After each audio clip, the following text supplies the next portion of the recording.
Good evening and welcome to the City of Hayward Planning Commission meeting for May 8th, 2025. We're holding a hybrid meeting with some participants in the council chambers and others who have joined virtually via Zoom.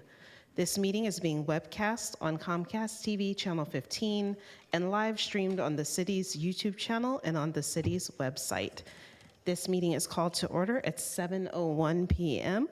Please rise for the Pledge of Allegiance.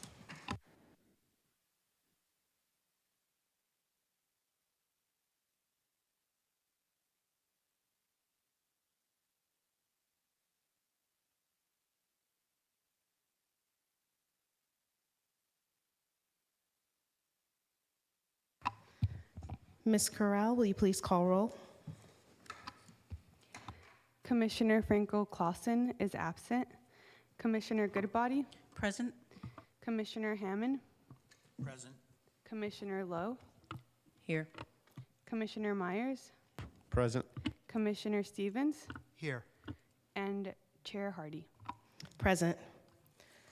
We will open public comments on non-agenda items. The public comments section provides an opportunity to address the Planning Commission on items not listed on the agenda. The Commission welcomes comments and requests that speakers present their remarks in a respectful manner within established time limits and focused on issues which directly affect the city or are within the jurisdiction of the city.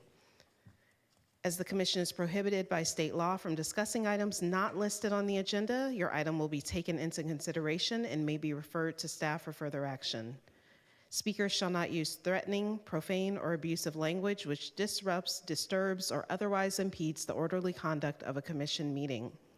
The city is committed to maintaining a workplace free of unlawful harassment and is mindful that city staff regularly attend Commission meetings. Discriminatory statements or conduct that is hostile, intimidating, oppressive, or abusive, or per se disruptive to a meeting will not be tolerated. Ms. Corral, do we have any public comments at this time? There are none. There being no public comments, we will now close that section and move on to our first action item of the evening, which is a public hearing. For this item, the Planning Commission may make a recommendation to the City Council. Item 1, PH 25018, is a public hearing for the proposed demolition of an existing detached residence and construction of 3 residential condominium units on a 0.22 acre site located at 477 Harris Road, requiring approval of a zone change from low density residential to medium density residential, vesting tentative tentative map, site plan review, and finding that the zone change is consistent with the Hayward 2040 General Plan, EIR, and the proposed development is exempt pursuant to the California Environmental Quality Act, CEQA. Does staff have a presentation for this item? I do. Good evening, Planning Commission and Hayward community. I'm Taylor Richard. I'm an associate planner with the City of Hayward Planning Division.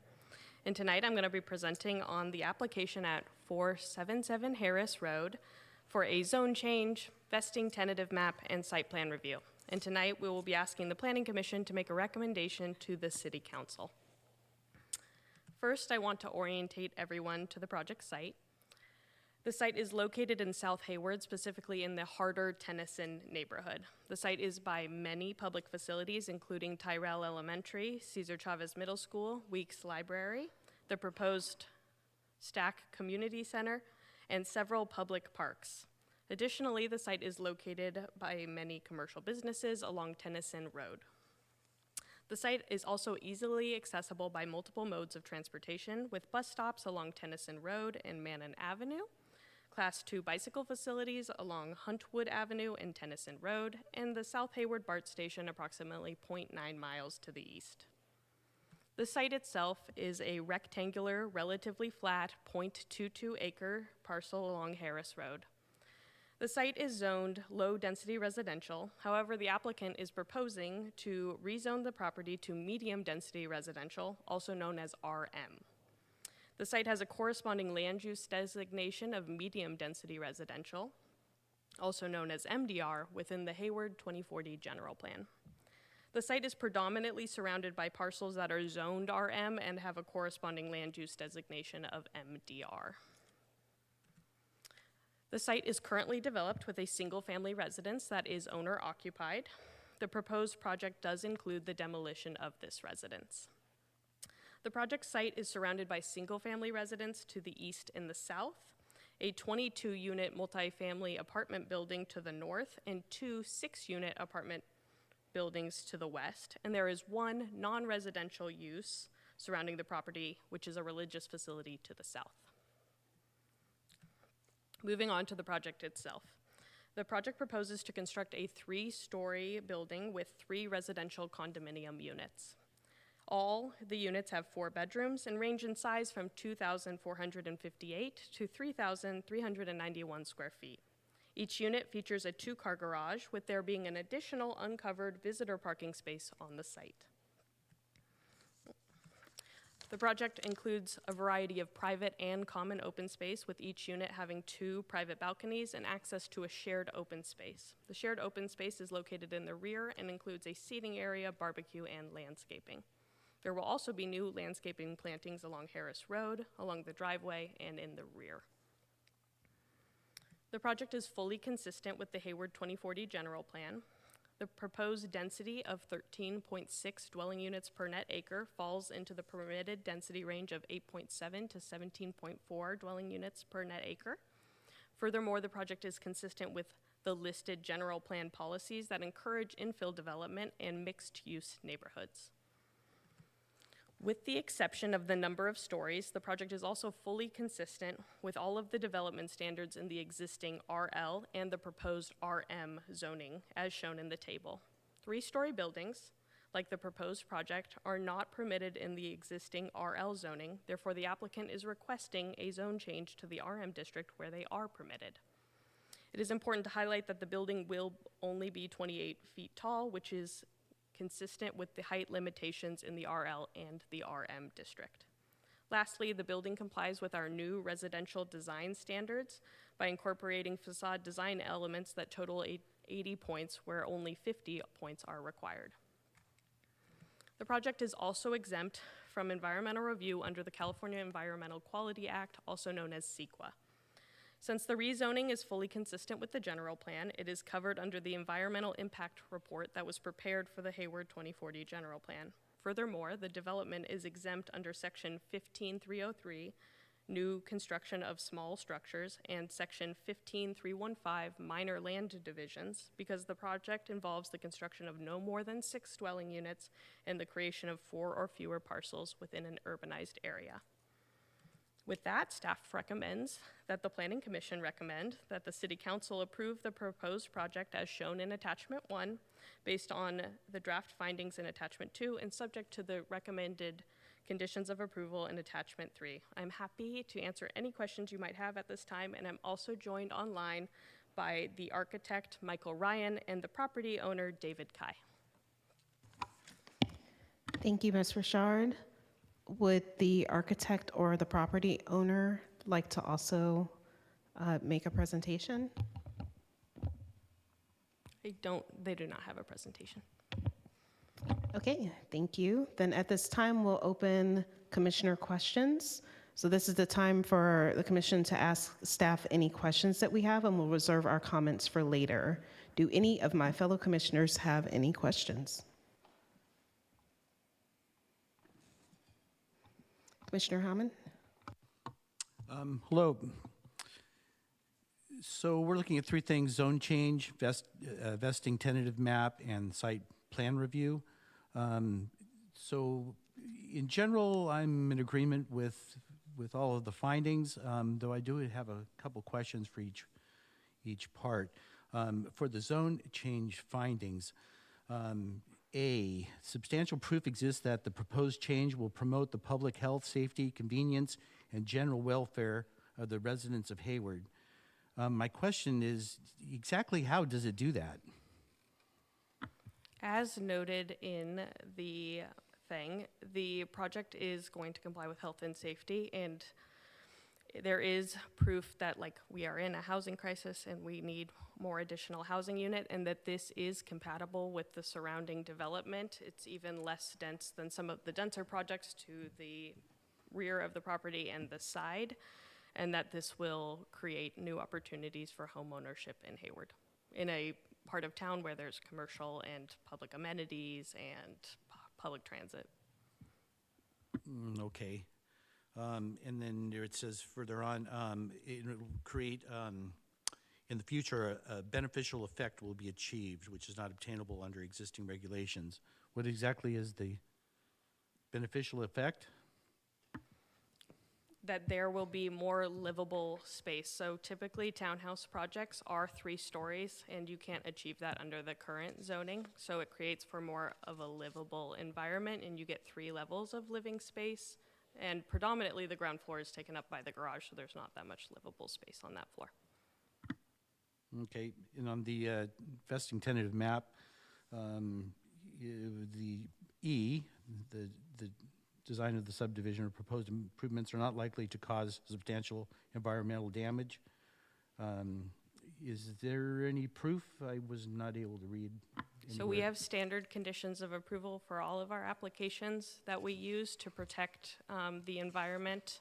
So those are listed in the conditions of approval. Additionally, in our general plan background report, we have looked at every single parcel about whether there is the potential to be habitat. This parcel, because it is already developed, has no likelihood of having, or has very little likelihood of having habitat because it's already been developed. Okay. And then on the site plan review, on B, the development takes into consideration physical and environmental constraints. So with us agreeing to this to be a 3-story structure, it's going to cast a shadow. It's either going to cast a shadow to the residents on the, well, more it's going to cast a shadow on to the residents to the left, I guess on the west side. So at 28 feet, a quick shadow study kind of shows that for the most part, it's not going to see that apartment complex next door isn't going to see any sun pretty much until noon during summertime, and almost not at all. No morning sun, I guess I should say. It's not going to see any morning sun until noon, or in the wintertime, it's not going to see any morning sun at all. I see that there hasn't been any response from the public about that. So anyway, it seems that that's, for me, the biggest concern is it's going to cast a considerable shadow. Sorry, do you have a question about this, or is this more for the comments section? I guess it maybe for the comments then. Okay. Okay. Those are my questions. Yeah. Okay, thank you. Are there any other commissioner questions? Commissioner Lowe? Thank you so much for your presentation, Ms. Richard. I appreciated it very much, and also the staff report as well. I wanted to ask a question that you may not be able to answer. I wanted to ask about the trees. And the question I want to know is, it said that the sycamore tree that is protected was already in poor condition, and it sounds like it was valued maybe a little low. Was it in poor condition, such poor condition that it would have needed to be removed anyway, or can you give me a little bit more information about that? Yeah, I don't think I can give a perfect answer as I'm not a landscape architect, but the arborist report did say it was in poor condition. I don't know if that meant that it would have died in the time, but that's why it's valued low. And so the arborist didn't see that there is a lot of value in that tree. It didn't note in the arborist report whether it was sick. It was just that it's in a really poor condition. And certain tree species only have a certain lifespan anyways before they start to it. I'm not entirely certain if the sycamore is, but I think it is a logical conclusion based on my experience here that there are lots of trees in the front yards that die, including sycamores, over time, and they do have to be replaced by residents. Thank you. And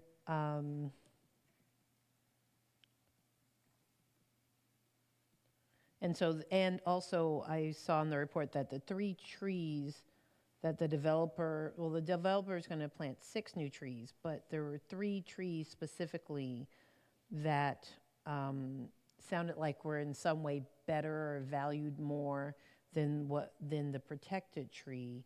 And I was wondering, were they valued more because there's just more of them, or because they were going to provide more canopy, or because they're more mature trees?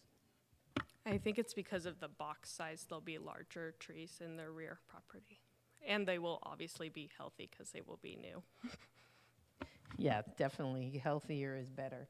So thank you for answering my questions. I really appreciate it. Commissioner Stevens? Thank you. I have a question, probably for the architect, about the north elevation, number 1, on the rear side on sheet A2.1. There's some interesting features above the windows. They look like they cantilever off the face of the building. Could somebody explain those to me, please? Just curious. I'll defer to Michael Ryan, the architect for the project. He can answer that. Yeah.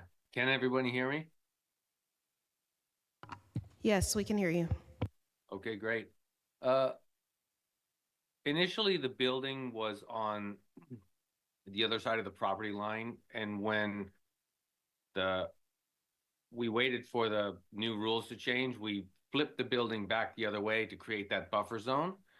And what those were initially were sunshades, so that they cast a shadow and kept the sun out of the window for the higher part of the day, and then let the sun in when the sun moved across the building the other way. I'm not quite sure if they work now, as I think I just did a big flip, and so I'll probably have to revisit that, but basically it's a sunshade device that we put there. Yeah, they look like they probably need to be mirrored, I would suspect, right? Yes, you're probably right. So the other question I have is, you've designed such a beautiful building, but this elevation seems so stark and drab. Is there anything you could do to maybe enhance it a bit? Yeah, I think we could probably add maybe more windows and create a little bit more energy on that facade. Probably it was my bias that it was the back side that it kind of got left behind a little bit. It's sort of like the side of a building. You kind of make it more utilitarian in the locations you place the windows, as opposed to creating a physically pretty facade, say. But I'm happy to work on that for sure. Thank you very much. Thank you. Are there any other commissioner questions? Commissioner Myers? Thank you, Chair, and thank you, Planner Taylor. I have a couple of questions, I believe, for staff and maybe a couple for the architect. One of them was going to be my tree thing, so thank you, Commissioner Lowe. That was the same question I had. The other one is, I guess for staff, when we sent out our mailers, just curious, I believe they do, but what languages do we send those out in? They are available in English, and then I believe they have on there that you can contact us for translation of the information in any of the languages. Okay, so the postcards and everything we send out is strictly in English, but Correct. They need to do a second step? Correct, which is with most of the information. The mailers are obviously very small. It only gives like a sentence about the project, so then they have to reach out to the project planner. I don't know if planning manager Lecurco has anything to add. Yeah, and that's been the long-standing policy, and so if the city wants to change how we notification, we certainly can do that, but that direction would come from the clerk's office and the city council. Okay, do we know, do we have any stats by any chance on if people actually ever do take that second step? Yeah, as someone who processes projects frequently, I get asked questions about the project or get asked to translate information, and predominantly into Spanish. Excellent, super, thank you. The other one, I guess, for staff is I noticed the in lieu fees. It's just north of, if they pay it immediately is just north of 160,000. Is there a way that we could find out the status of the balance, let's say, and what projects are hopeful for the future for our current in lieu account? I can check with our Deputy Development Services Director, Christina Morales, who oversees the Housing Division, and we can get a number, and I can report out at the next Planning Commission what we have in terms of the, in terms of what projects those are funding. Typically, when we have a sufficient amount of monies available, we will send a notice of funding availability out to developers who have lined up and that are already going through the entitlement process, and then they would have to formally apply and go through a competitive review and scoring process with other developers. I mean, obviously, the city is going to favor providing funding for projects that are more shovel-ready and that have secured funding already from the state or other funding sources that could help bridge any sort of funding gap. Obviously, those are going to be likely to produce the dwellings a little bit quicker than projects that are just in a very conceptual stage. So the notice of funding availability, oftentimes we don't have one every year because it's really contingent on the number of fees that get paid into that, and that's obviously very contingent on development activity. And so projects that provide the affordable units, obviously they're not paying into that pot. But projects like this that are opting to pay the in lieu fee, which would still comply with our affordable housing ordinance, that money, once they pull permits, would then go into a pot that we could then make available for the next NOFA funding cycle. But we don't have that annually. We don't have it every year because some years we have very little funds to offer. So again, it's really contingent upon the development activity throughout the community. But I'm happy to provide just a general, to reach out and find a general comment in terms of like how much is currently there. It may not necessarily be representative of how much monies we are anticipating. A lot of projects like this one have agreed to pay the fee. If this one never gets built or they never pull permits, then obviously we never get that money deposited into an in lieu account. So it only reflects the projects that are moving forward and that have actually paid into the account and the in lieu fee. Okay, excellent. Thank you for that answer. I'm trying to continually get my head around the effectiveness and efficiencies of that in lieu fee system. So regarding the project, fences, can we talk a little bit about perimeter fences and how that's going to interact with existing neighbors? And will the neighbors have a say-so and have to pay for any of said fence? I'll have the architect answer that one. Yeah, I'm a big fan of fences. We do propose a fence on the one side that runs along where the entrances of the units are versus where you drive in. So on the, say, the lower part of the property, if you're looking at, say, the sheet set or the site plan, we are 100% on board with paying for that and giving the neighbors a say. I think on the upper side of the property, again, on the plan set, we're probably going to try to go with a straight good neighbor fence. And then again, the neighbors have say, but I think the clients are probably happy to pay the cost of the fencing all around. I don't think it's going to be a big deal on the cost of construction, so I'm sure they're happy. And they can, yeah, nod or no. Okay, very good. Thank you. Yeah, I always try I to... will, just sorry. before you know, because you can't see it, the property owners nodded their head. Okay, thank you. And then we would like a nicer, not a fence, but like a garden wall on that southern side. If southern on the page, I guess. If you look at it, you can see I put sort of bump outs, notches, and I was hoping that that wall would first be finished with like a cementitious material and then a wire lattice in which vines could grow to kind of make something that was much more appeasing all around. And we could do that on the other side and that sort of thing. So that was the design intent. Okay, thank you for that. And I've been digging in a little bit more on the Hayward reach codes and the California solar mandate, just to try to get a better understanding of that. So regarding the solar mandate, do we know yet where we will have the solar array? Will it be on the garage or on the flat roof? Typically, we don't review solar placement during the planning entitlement because the plans are conceptual on at design level documents, but it will be reviewed during the building permit stage and have to comply with all applicable provisions of the California Building Code, the Green California Building Code, and the REACH Code. Okay, that makes perfect sense. I think that's all. Thank you very much. Thank you. Does anyone else have commissioner questions? Commissioner Goodbody? Thank you. Thank you for the work on this, Ms. Richard. This body has often asked for artistic elements to the projects, and I didn't see one in the conditions of approval or in the project plans. But I heard the architect just mention that he, is looking at adding a lattice and some greenery to it. Would that qualify under that, or?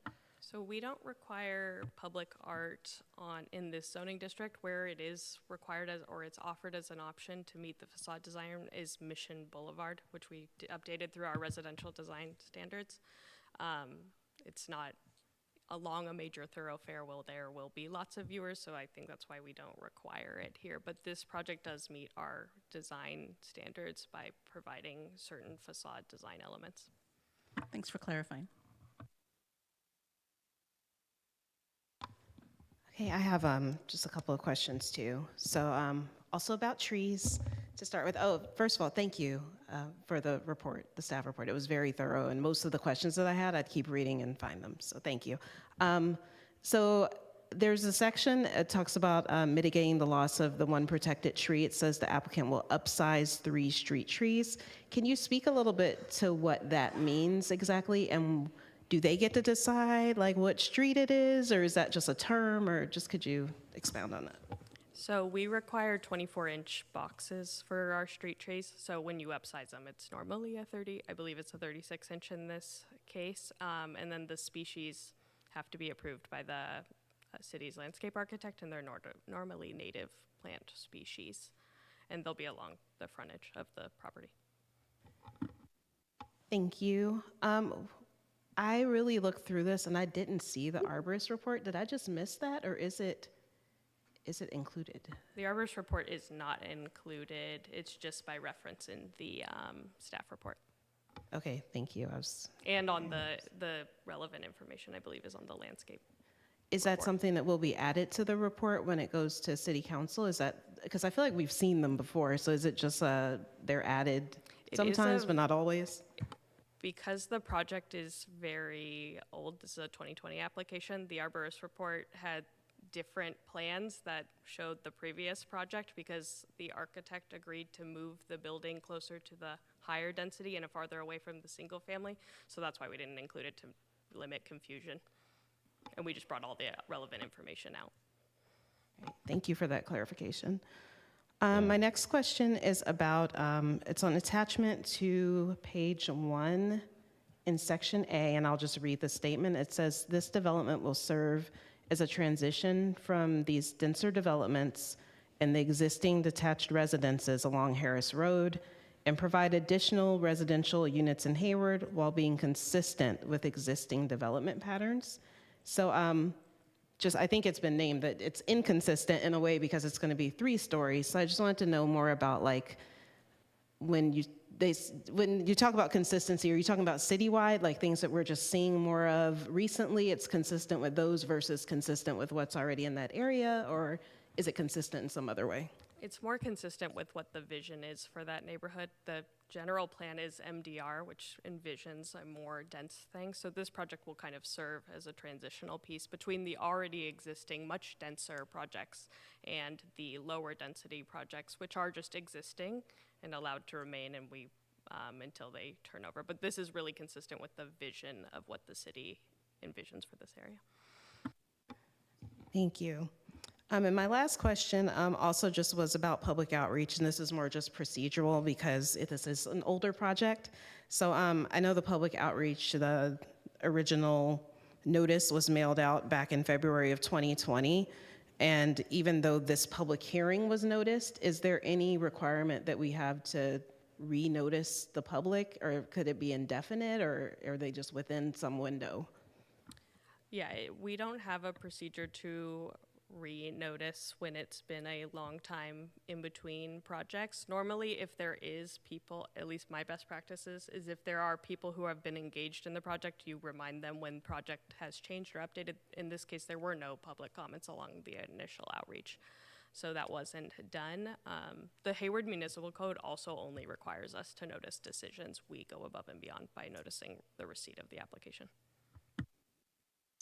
Thank you. Are there any other commissioner questions? Commissioner Hammond? Yes, I have one more question. For the regional housing needs allocation, it says the proposed development will add 3 above the 3 moderate income units to the city's moderate income housing total units. How many units are there?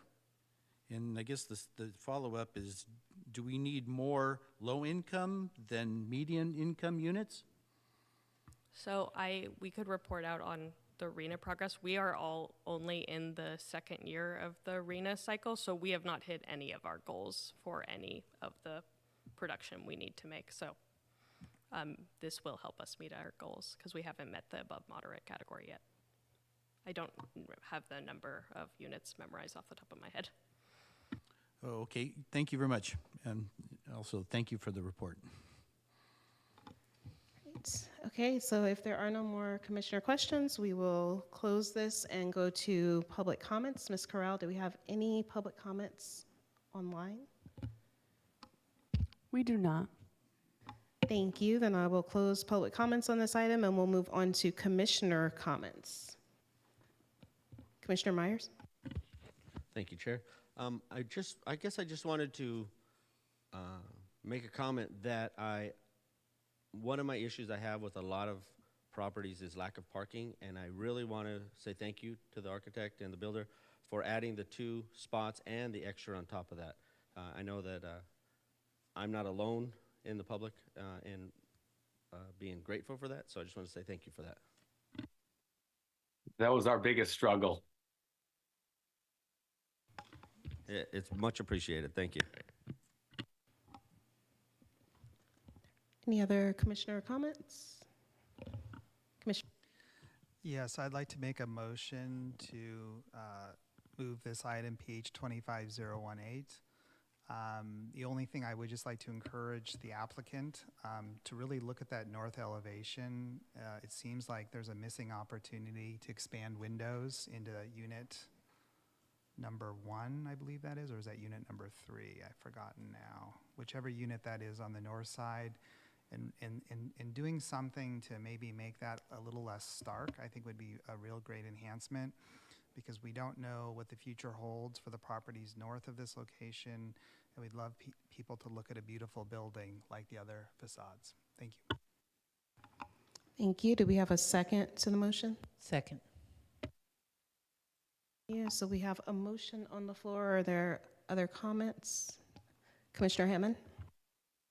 Yes, back to my comment from before about the 3 stories, that it will cast a shadow on the adjacent property.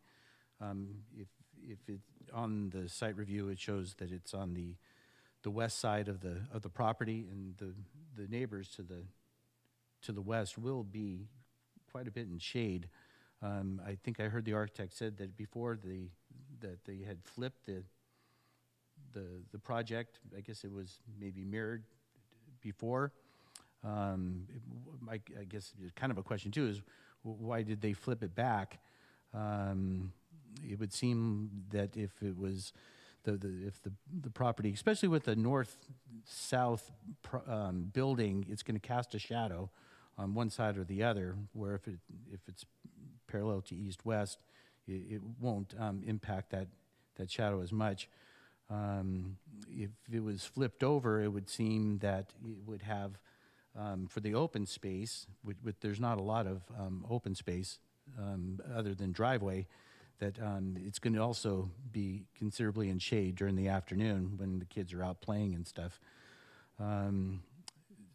So anyway, that was a concern that I had with the layout, was that with 3-story, it's going to be casting a considerable shadow on one side or the other.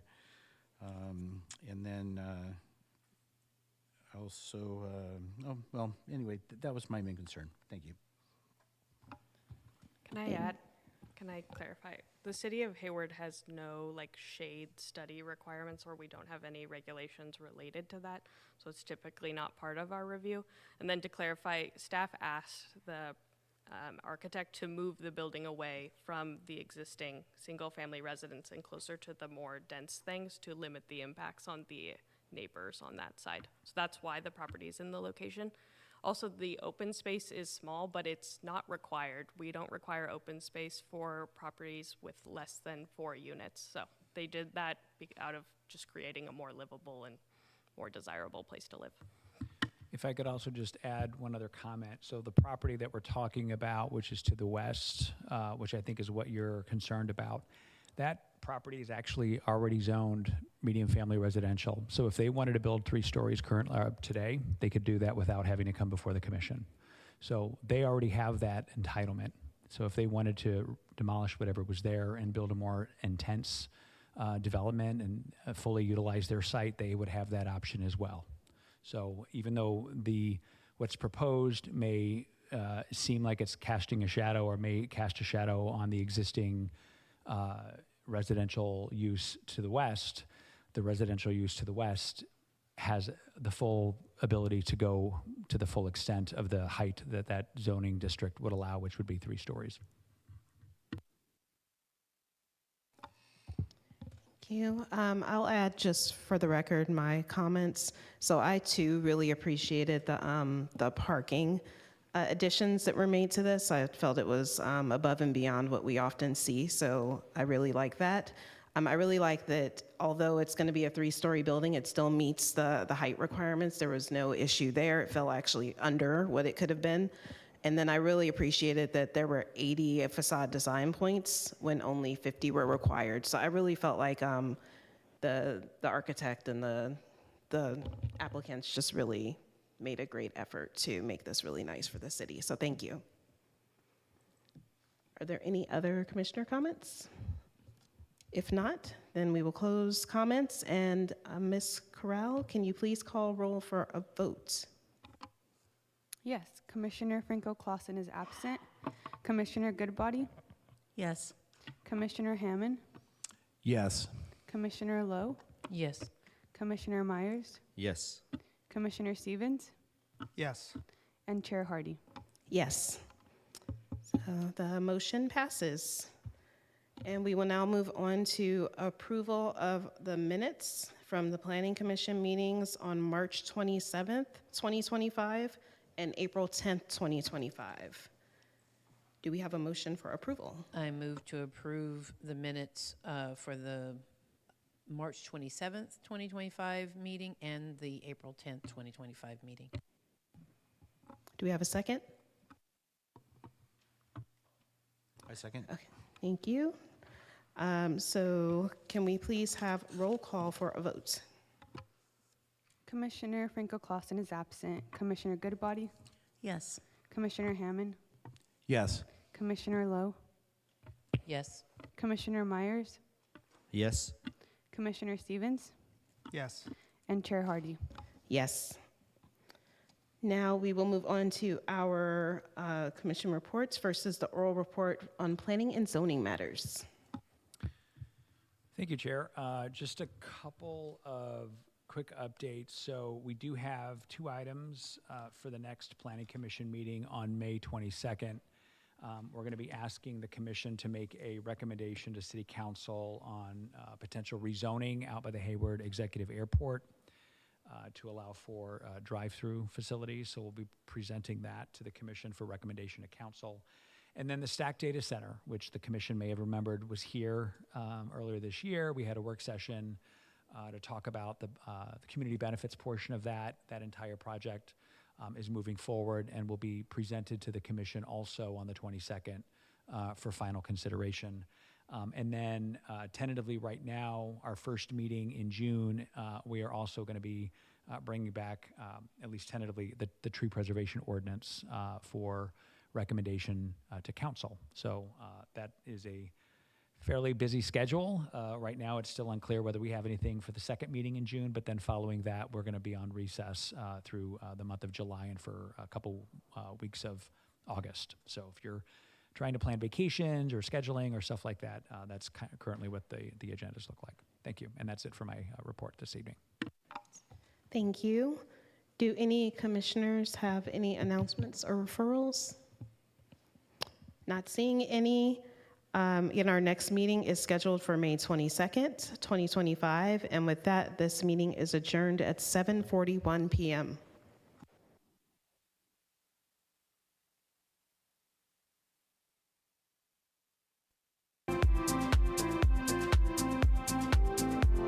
Recording